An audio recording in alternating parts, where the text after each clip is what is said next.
चौथे चैप्टर का जो नाम था वो विचार, विमर्श और इमारत। और इसके अंदर पढ़ना है हमको दो तरह का धर्म पढ़ना है। बौद्ध धर्म क्या होता है और जैन धर्म क्या होता है।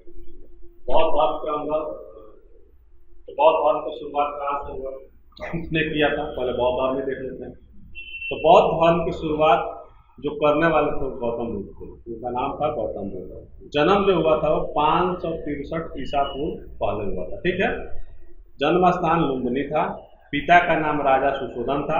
माता का नाम माया देवी था, महामाया नाम था बेसिकली उसका, ठीक है।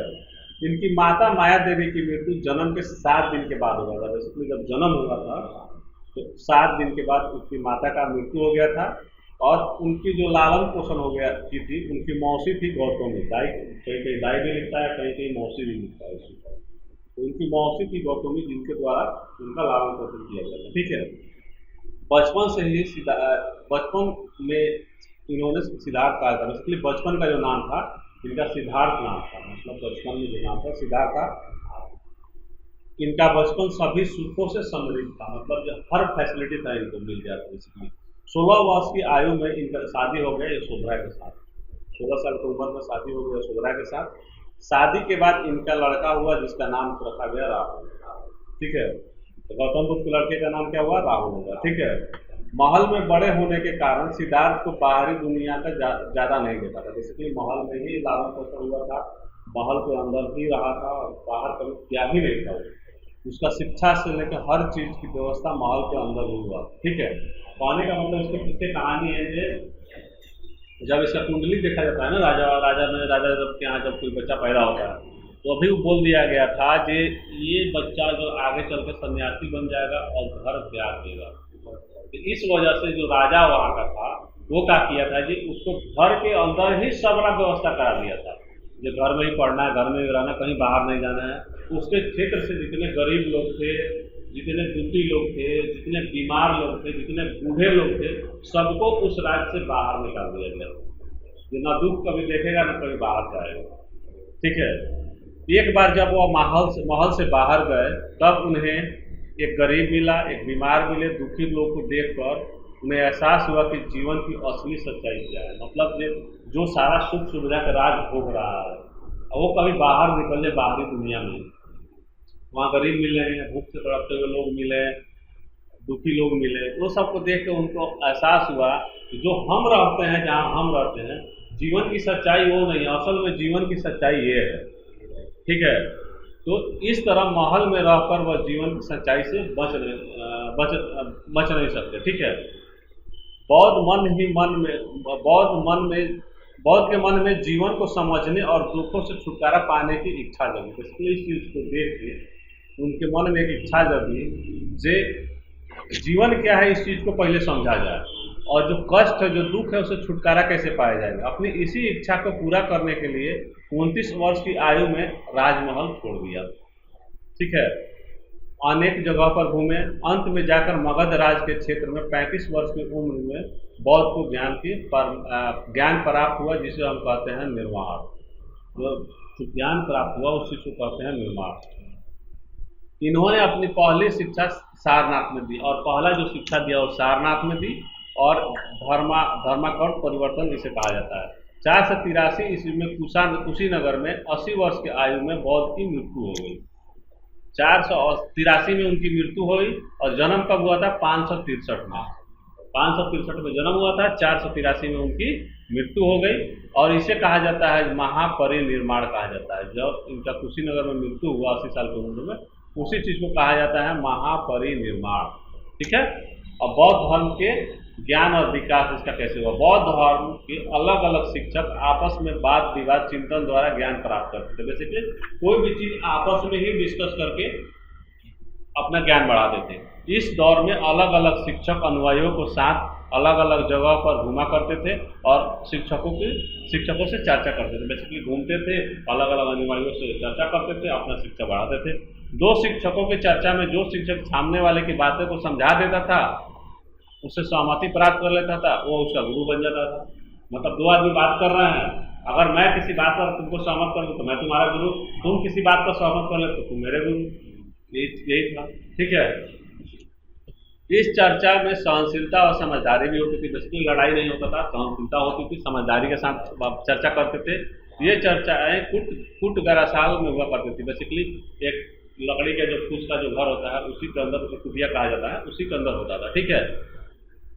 नुकीली छत वाली झोपड़ी को कुट कारागार या कारागारशाला कहा जाता है। बेसिकली जो इस तरह ऊपर नुकीली जो छत होता है, बेसिकली कुटिया समझ लो ना। गौतम बुद्ध द्वारा महावीर विषय से शिक्षा होती थी। ठीक है। अब बौद्ध की शिक्षाएं क्या थी?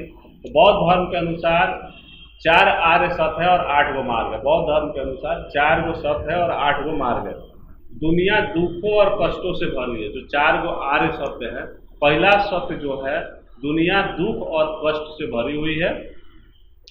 सभी पीड़ा केवल एक ही कारण है, जो है इच्छा, और हर दुख का कारण जो है इच्छा ही है। ठीक है। इच्छाओं से छुटकारा पाकर दुखों से अंत किया जा सकता है। मतलब अपने इच्छाओं को छुटकारा कर दो, इच्छा ही नहीं रहे अगर आदमी के अंदर, तो ऑब्वियसली बात है उसको दुख नहीं होगा। ठीक है। और अच्छाइयों को अंत करने का 8 तरीका था। इच्छाओं को अंत करने का बेसिकली 8 गो तरीका था। कौन कौन सा था? सही विचार, मन में हमेशा सही विचार रहे।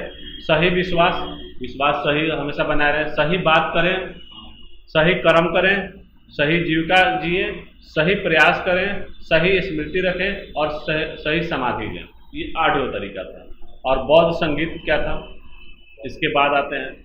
तो गौतम बुद्ध के मृत्यु के बाद 4 बार बौद्ध विचारक इकट्ठा करने का प्रयास किया और इन्होंने ग्रंथ का निर्माण किया। 4 बार इकट्ठा हुए और एक ग्रंथ का निर्माण किया, जिसको कहा जाता है बौद्ध संगति। ठीक है। प्रथम संगति जो हुआ था 483 ईसा पूर्व में राजगिरी के राजा अजातशत्रु द्वारा प्रथम संगति का आयोजन किया गया।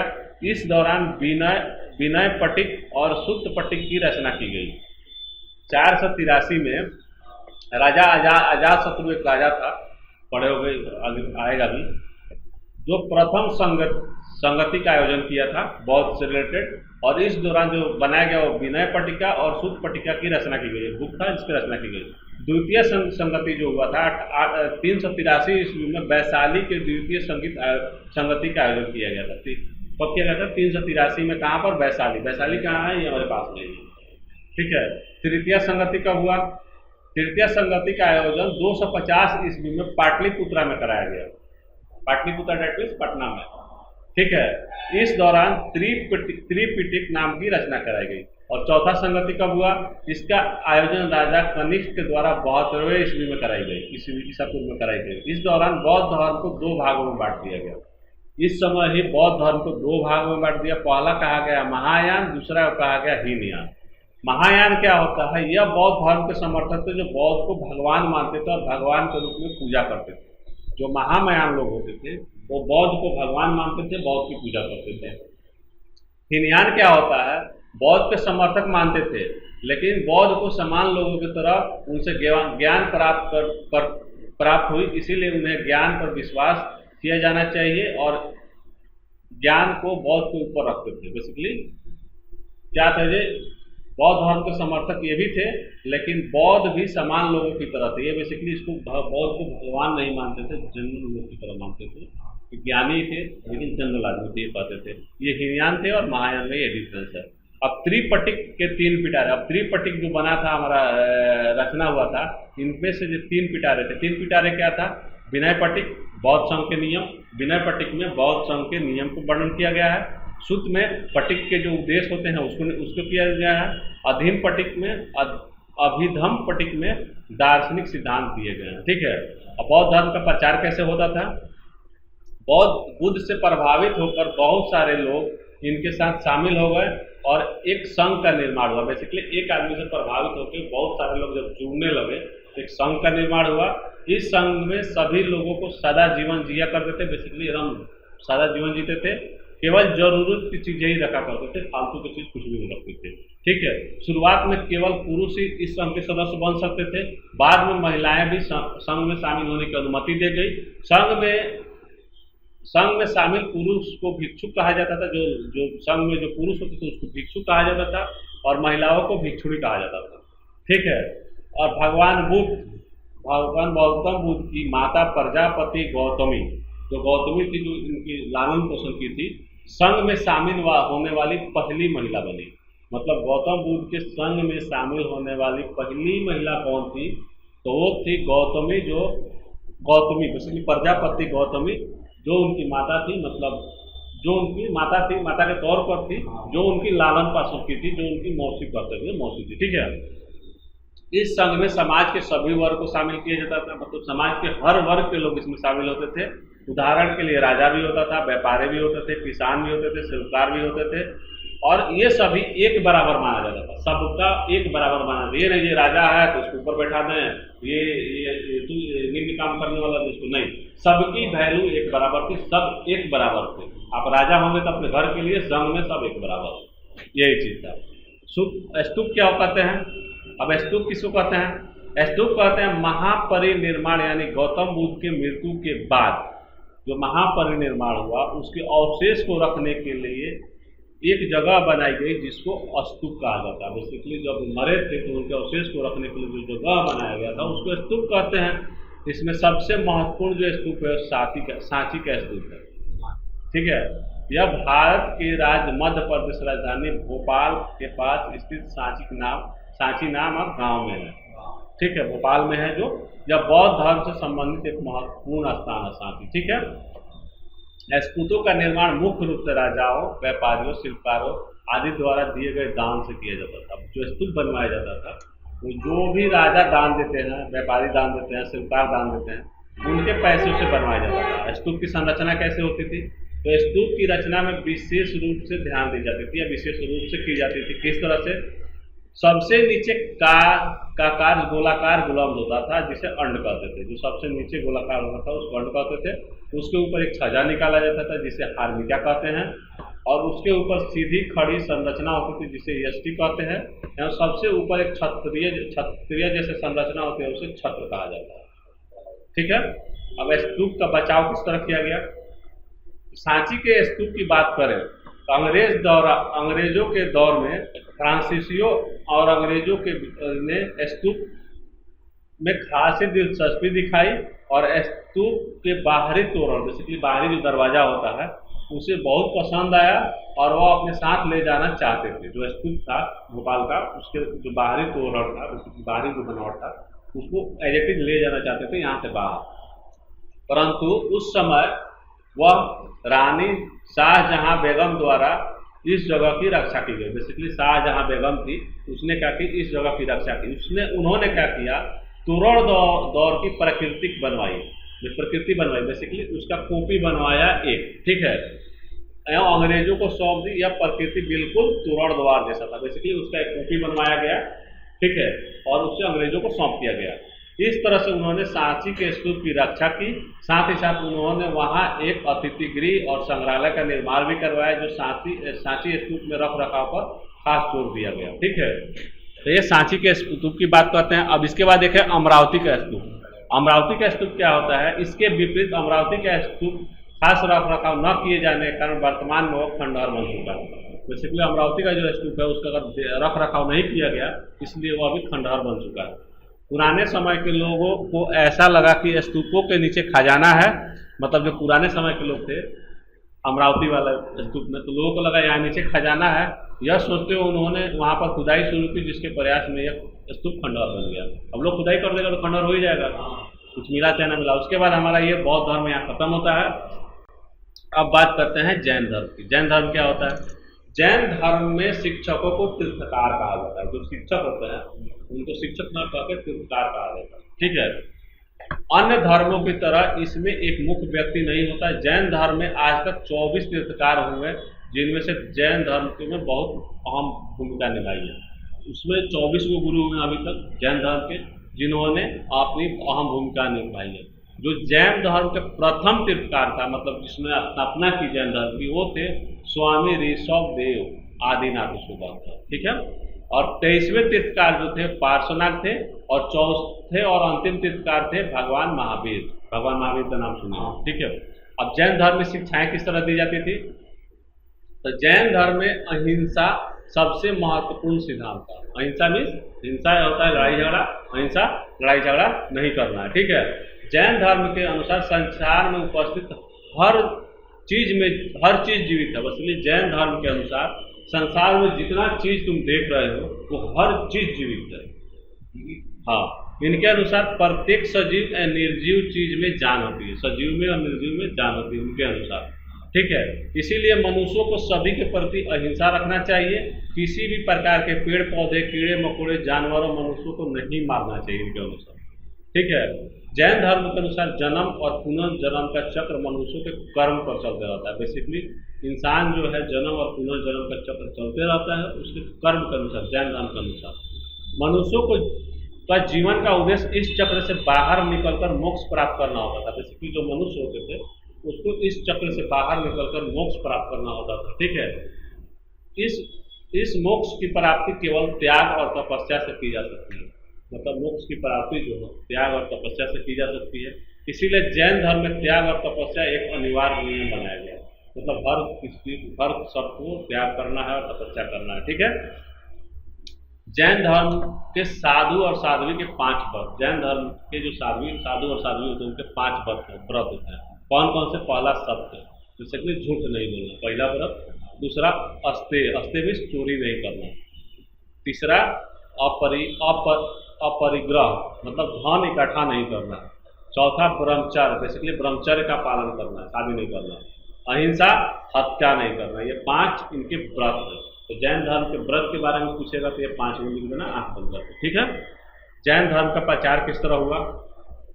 जैन धर्म की बौद्ध धर्म की तरह जैन धर्म में भी विद्वानों ने अपनी साहित्य, प्राकृतिक संग्रह और तमिल जैसी भाषाओं में लिखा। बेसिकली जिस तरह बौद्ध धर्म के लोग बुक लिखे उस तरह से ये लोग भी अपना प्राकृतिक, संस्कृत और तमिल जैसी भाषाओं में लिखा ताकि सामान्य जनता तक आराम से समझा सके। और अनेकों मूर्तियों का निर्माण भी किया गया जैन धर्म में। ठीक है, अब यज्ञ व्यवस्था क्या होता है?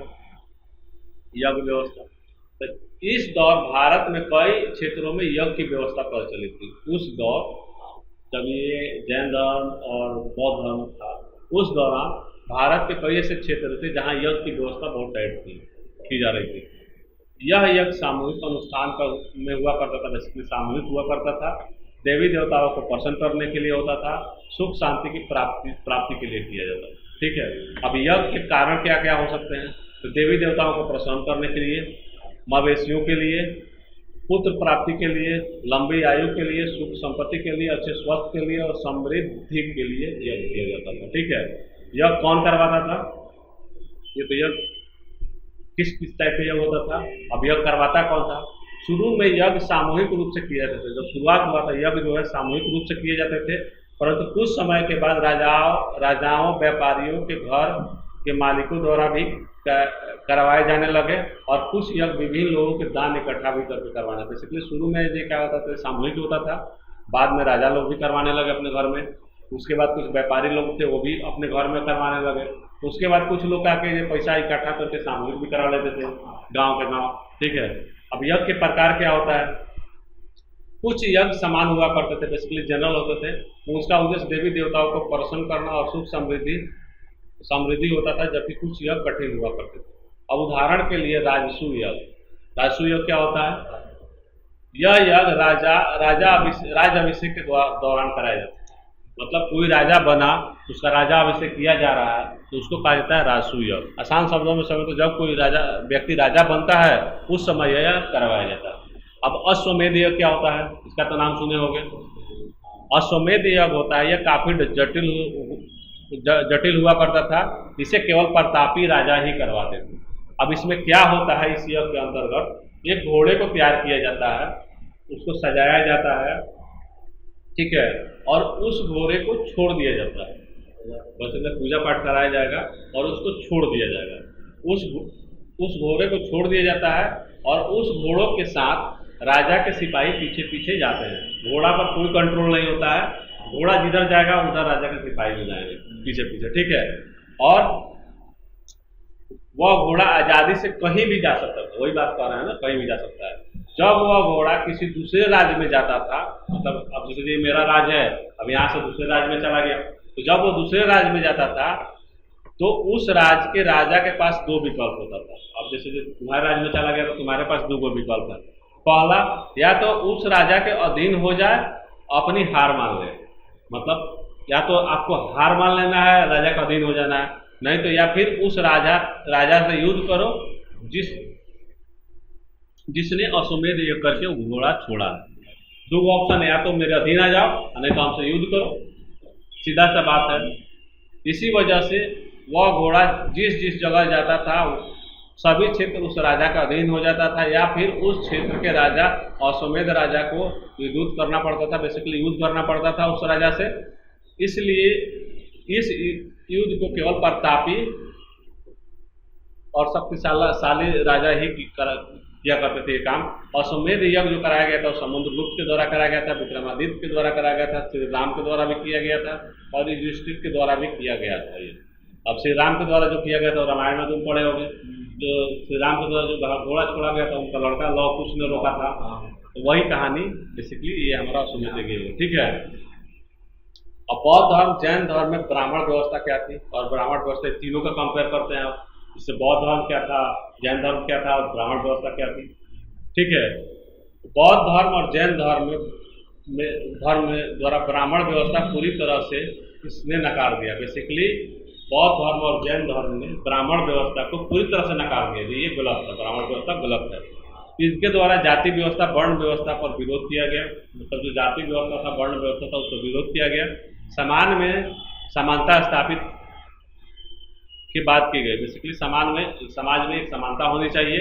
जन्म के आधार पर समाज के स्थान और विचार दिया, बेसिकली जन्म के आधार पर अगर किसी को समाज में स्थान दिया जाता है तो ये गलत है, उसके काम के हिसाब से काबिलियत के हिसाब से देना चाहिए, नहीं सही कर्मों द्वारा मोक्ष की प्राप्ति पर जोर दिया गया, ठीक है। जैन धर्म और बौद्ध धर्म में क्या समानता थी, दोनों ही धर्म के संस्थापक बिहार से संबंधित रखते थे, तो जैन धर्म के संस्थापक थे और बौद्ध धर्म के दोनों बिहार से थे। दोनों धर्मों द्वारा ब्राह्मणवादी व्यवस्था का विरोध किया गया, मूर्ति का पूजा का विरोध किया गया, अहिंसा पर बल दिया गया, पवित्र और सत्य पर बल दिया गया, जातिवाद का विरोध किया गया जो जाति व्यवस्था थी। जीवन के अंतिम लक्ष्य मोक्ष प्राप्त करना था, ठीक है। और इन दोनों धर्म में असमानताएं क्या थी, बेसिकली डिफरेंस क्या था, तो जैन धर्म ईश्वर के अस्तित्व को नहीं मानते थे जबकि बौद्ध धर्म के लोग ईश्वर के अस्तित्व को मानते थे, दोनों में अंतर हो गया। बौद्ध धर्म द्वारा कहा गया कि मोक्ष प्राप्ति हेतु कर्म करना आवश्यक है, बौद्ध धर्म में कहा गया कि मोक्ष प्राप्त करना है तो आपको कर्म करना पड़ेगा, जबकि जैन धर्म मानता था कि तप और व्रत से मोक्ष की प्राप्ति की जा सकती है, तप और व्रत से, कर्म नहीं करना तप और व्रत करना। बौद्ध धर्म के नियम जो थे सरल थे जबकि जैन धर्म के नियम कठिन थे। बौद्ध धर्म के अनुसार बीच का रास्ता अपनाकर मोक्ष प्राप्त किया जा सकता है, तो इसलिए बौद्ध धर्म के अनुसार एक बीच का रास्ता निकाल के हम मोक्ष प्राप्त कर सकते हैं, जबकि जैन धर्म के अनुसार अपने आप को अधिक से अधिक कष्ट प्राप्त करके मोक्ष प्राप्त की जा सकती है, ठीक है। बौद्ध धर्म में जीवित वस्तुओं पर अहिंसा का सबसे बड़ा धर्म माना गया है, जबकि जैन धर्म में निर्जीव